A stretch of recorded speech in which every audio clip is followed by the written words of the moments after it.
Bienvenue à l'AFRC fait son show. C'est la chaîne télé et podcast de l'AFRC dédiée à l'expérience client. On y reçoit des dirigeants de la relation client et des experts qui se prêteront au jeu du buzz à questions et à parole d'experts.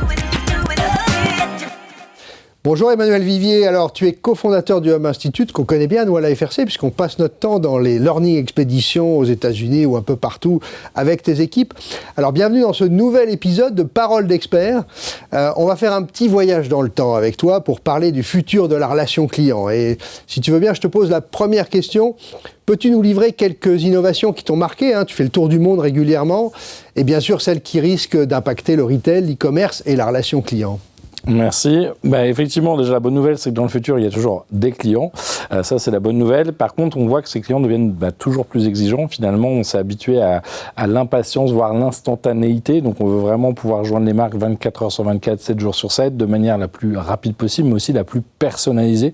Donc là, il y a tout un enjeu en termes de données. Et si on prend le retail ou le e-commerce, on voit que vraiment, depuis un an, et ça va s'accélérer dans les mois qui viennent, c'est l'IA générative qui va complètement changer. Alors évidemment, on a vu les chatbots chez Carrefour, Castorama, Bricorama sur le choix par exemple des couleurs ou Cdiscount. Donc là, c'est une nouvelle génération de chatbots plus évoluée.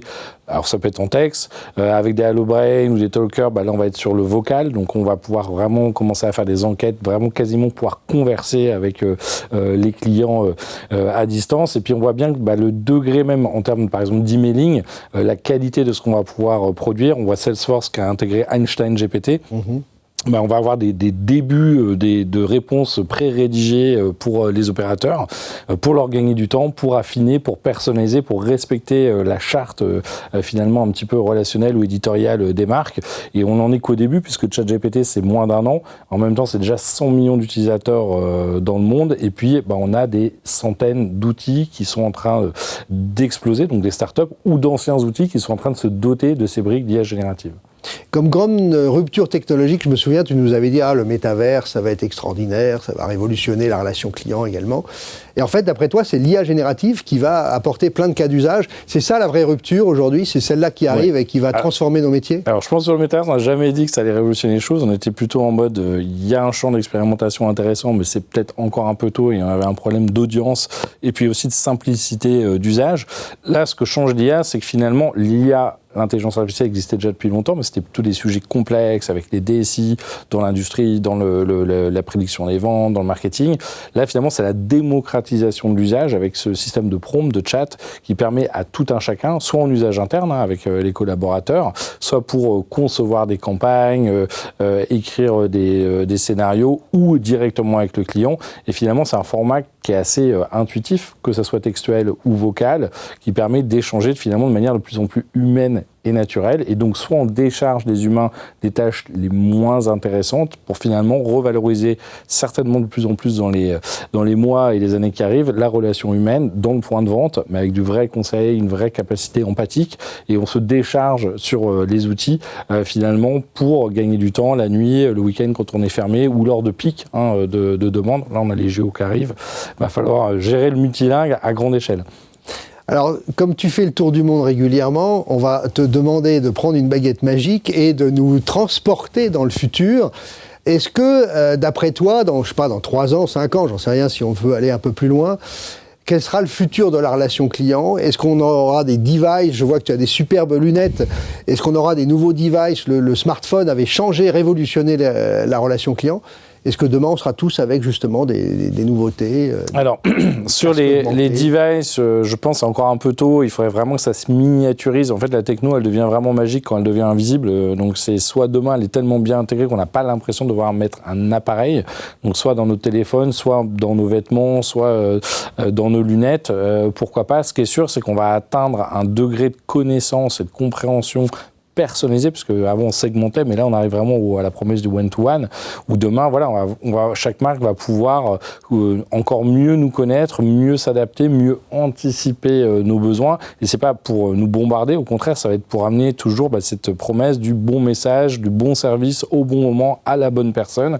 C'était quand même très compliqué avant à créer, il y avait des outils, mais quand même très onéreux et très complexes, et demain, finalement, ça va se démocratiser, même pour les petites marques, de pouvoir ce type de l'écosystème.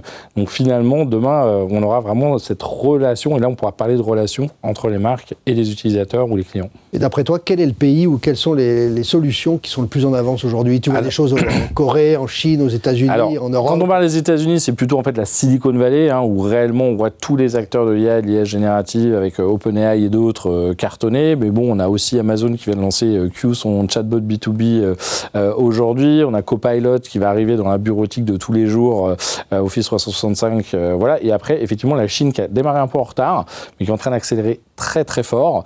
Et puis après, la Corée, effectivement, alors, eux, ils ont des outils un peu propres, Kakao Talk ou d'autres, mais qui sont déjà très performants. Et puis, on était à Dubaï il y a quelques semaines et on voit aussi le Moyen-Orient, les Émirats, l'Arabie Saoudite accélérer très très fort, parce que finalement, ils jumpent directement sur des nouvelles technologies.